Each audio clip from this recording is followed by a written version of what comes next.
Alors, bonjour, bienvenue à tous. La séance ordinaire de l'arrondissement de la Baie. On va commencer par l'ordre du jour. 1. Adoption de l'ordre du jour. 2. Adoption du procès-verbal. 3. Adoption du procès-verbal du CCU. 4. Dérogation mineure, présentation, commentaire du public et adoption. 5. Aide financière aux organismes. 6. Varia. On aura 2 points ajoutés. 6.1, décret préautorisé. Et 6.2, transfert dans le budget à M. Rénal Simard. 7. Période d'intervention des membres du Conseil. 8. Ce point va être est la même chose que le point 7. À 9, prochaine séance du Conseil. 10, période de questions du public. Et 11, levée de la séance. On prend un proposeur et un secondaire. Seconde. Alors, au point 2, adoption du procès-verbal, séance ordinaire du 25 septembre 2018. Monsieur Croteau, oui, des corrections? Oui, il y avait une dérogation mineure qui avait été passée à 3.4. Puis, curieusement, là, ça nous a échappé dans la rédaction, on s'en excuse, là. C'est M. Martin Larouche qui est concerné. Ça, c'était bon, là. Toute la première partie, les 3/4, mais la dernière partie, ils ont changé de nom pour Stéphane Gobeil. Alors, c'est une coquille, ça n'a pas d'affaire là. C'est vraiment la rue, d'ailleurs, la rue des Mélèzes, là. Alors, on va corriger ça pour que ce soit conforme, M. le Président. Sinon, le reste du procès-verbal, je pense pas qu'il y ait d'autres problèmes. Parfait. Alors, ça me prend un proposeur, un secondaire pour la séance ordinaire du 25 septembre. Je propose. Second. Alors, l'adoption de l'ordre du procès-verbal de la séance extraordinaire du 10 octobre 2018. Ça me prend un proposeur, un secondaire. Je propose. Une seconde. Au point 3, adoption du procès-verbal du CCU. Ça me prend un proposeur, un secondaire. Je propose. Second.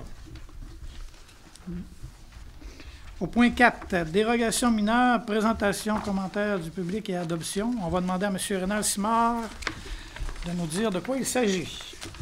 Ça, c'était concernant toutes les dérogations mineures du 4.1. Là, je m'excuse. C'est celle-là.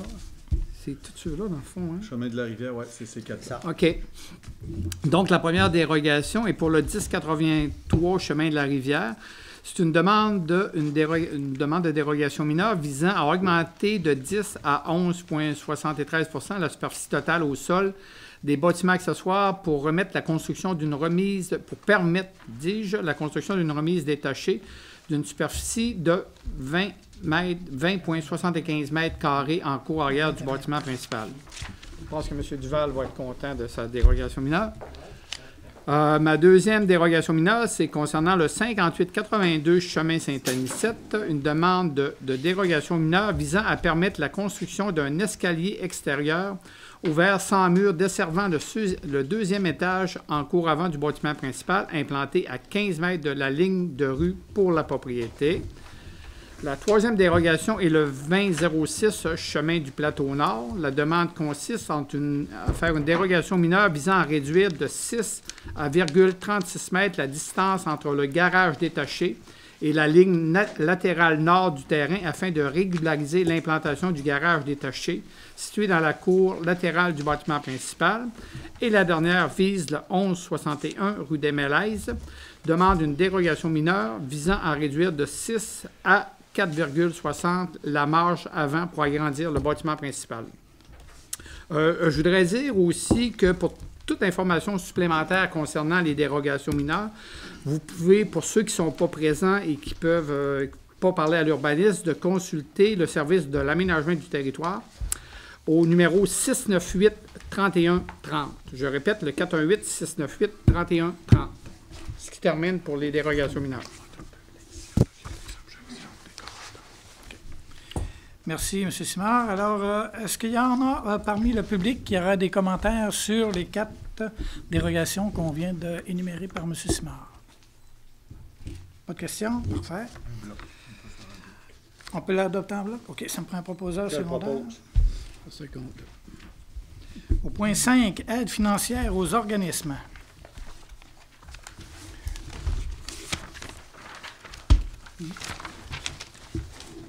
Alors, on a octroyé 1 000 $ à l'école secondaire des Grandes Marais. C'est un projet qui concerne les saines habitudes de vie. On a donné 65 $ à la Légion royale canadienne, succursale 209 à Arvida. On a donné 3 000 $ à la soupière de la baie, 1 002 $ au groupe des écorceurs, 600 $ à Contact Nature Rivière-à-Mars, 500 $ au Club Lyon la baie Nord, 3 613 $ à Diffusion Saguenay, un autre 1 000 $ à Diffusion Saguenay, 60 $ à la maison ISA, Centre d'aide et de lutte contre les agressions, 3 000 $ à la Société Saint-Vincent-de-Paul masculine Saint-Marc, ça c'est pour les paniers de Noël pour 2018, et 5 500 $ à Diffusion Saguenay pour le financement de l'activité de la pyramide Monsieur le à Président, l'Halloween. je pourrais-tu expliquer un peu les frais qui sont pour Diffusion Saguenay? Parce que il y a possiblement du monde qui vont se poser pourquoi est-ce qu'on paye des frais à Diffusion Saguenay, qui fait partie quand même de la ville. Diffusion Saguenay, c'est pour payer des frais d'opération et de main-d'œuvre.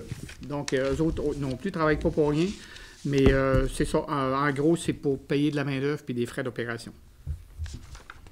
Merci, M. Simard. On prend un proposeur secondaire. Je propose. Alors, période Varia 6.1.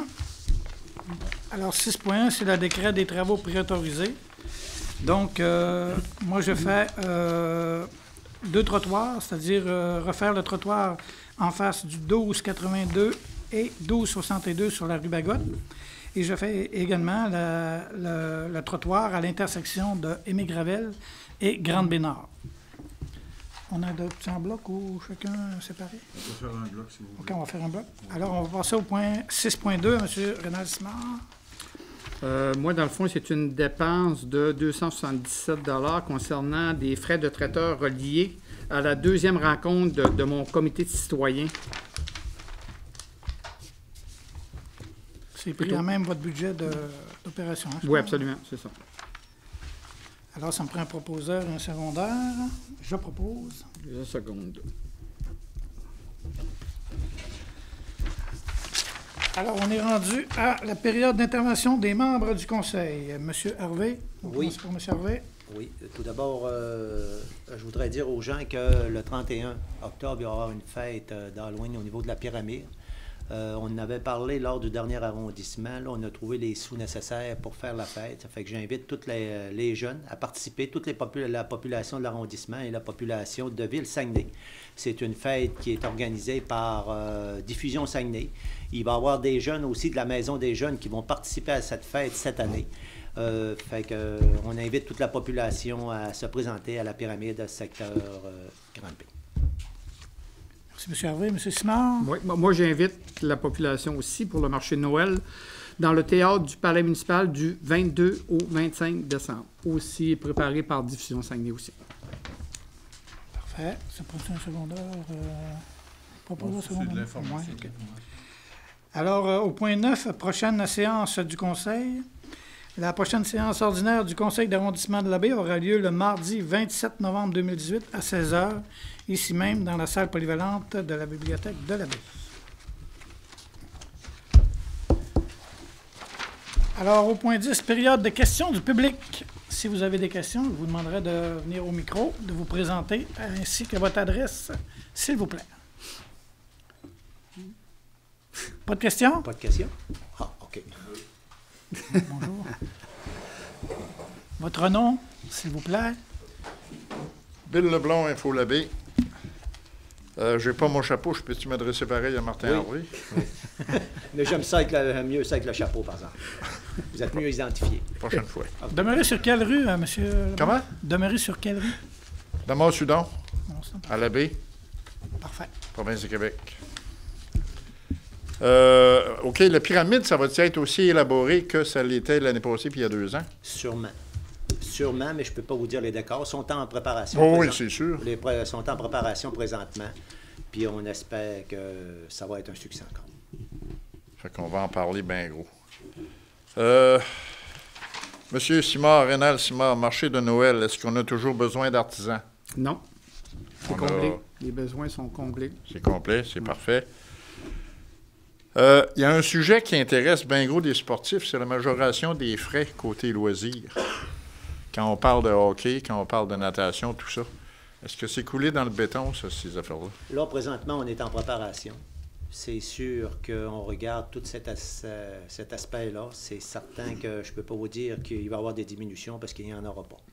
Là, on regarde comment on va organiser ça, comment aussi que, parce que vous savez qu'on est en préparation pour le budget de Ville-Saguenay. Présentement, on est, toutes les associations, pas les associations, mais tous les directeurs viennent nous présenter leurs besoins. Et ensuite de ça, on va faire des choix concernant ça. Mais je vous informe tout de suite qu'il n'y aura pas de baisse. Il peut même avoir une légère augmentation. Mais je peux vous dire, comme complément d'information, on est vraiment les plus bas au Québec à l'heure actuelle comme frais pour les locations. L'utilisation des... Oui, je suis bien d'accord avec ça, mais c'est une augmentation qui est assez importante d'un coup. Et puis, si on regarde au hockey mineur, il y a un paquet de jeunes qui ne feront plus de hockey à cause de ça, c'est l'augmentation des frais.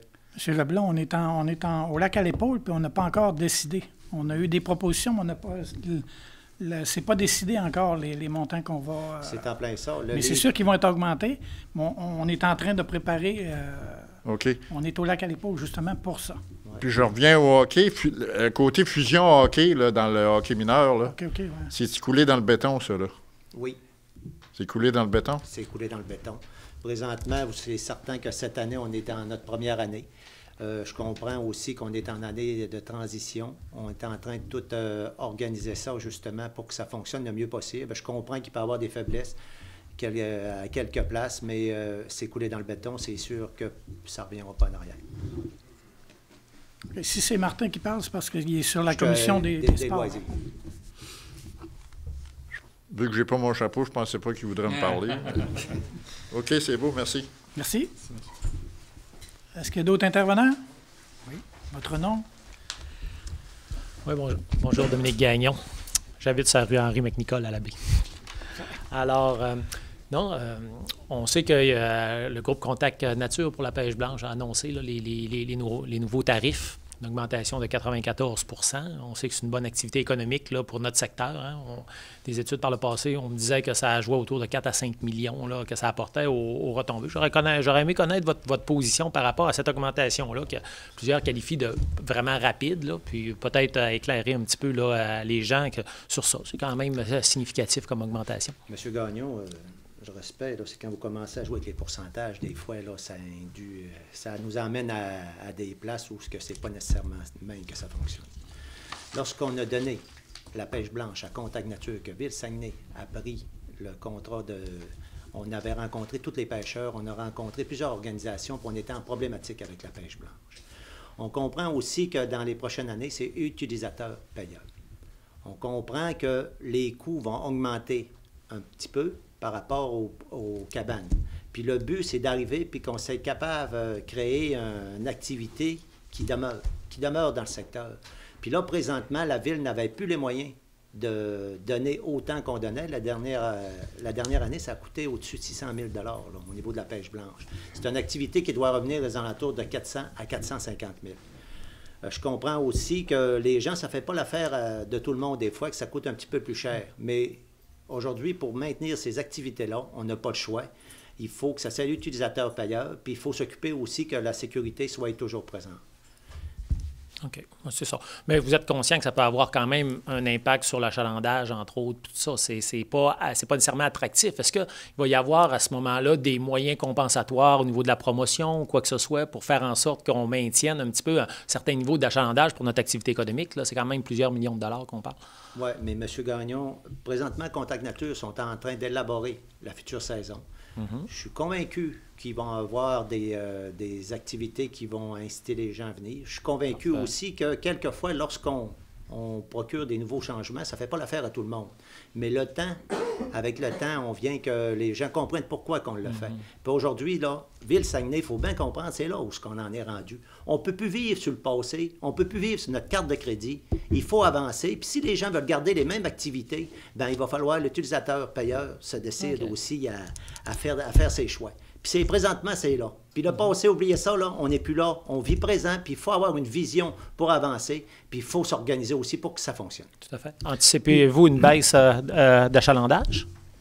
Écoutez, l'année passée, si je calcule l'année passée, on a baissé à peu près de 100 cabanes. Les alentours de là, je ne peux pas vous dire approximativement, mais je peux vous dire par contre que le but, c'est pas que ça baisse, c'est que ça augmente. Puis on sait très bien que c'est comme d'autres activités. Hein. On pogne des années où c'est plus bas, d'autres années c'est plus haut. Puis tu sais, des fois, là, c'est faut suivre aussi la marée. Puis il faut suivre aussi ce que les gens veulent faire durant l'année. C'est bien. Puis je pense que l'utilisateur pêche blanche, je pense qu'il est conscient de ces augmentations-là. Tu sais, le coût de la vie augmente. Pourquoi est-ce que les coûts d'opération pêche blanche n'augmenteraient pas? Tu sais, puis comme Martin disait, c'est vrai maintenant, on est à l'ère utilisateur-payeur. Tu sais. Puis je pense qu'avec le nouveau promoteur de Contact Nature qui ont des idées extraordinaires, je pense qu'il faut être capable de ramener du monde sur la glace pour... tout à fait. Ouais. Bon, on est conscient que c'est une belle activité importante pour notre arrondissement. Absolument. C'est bien, merci. Merci.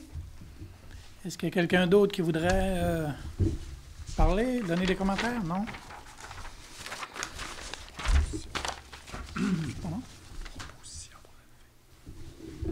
Alors, on va faire la levée de la séance après un proposeur secondaire. Je le propose. Seconde.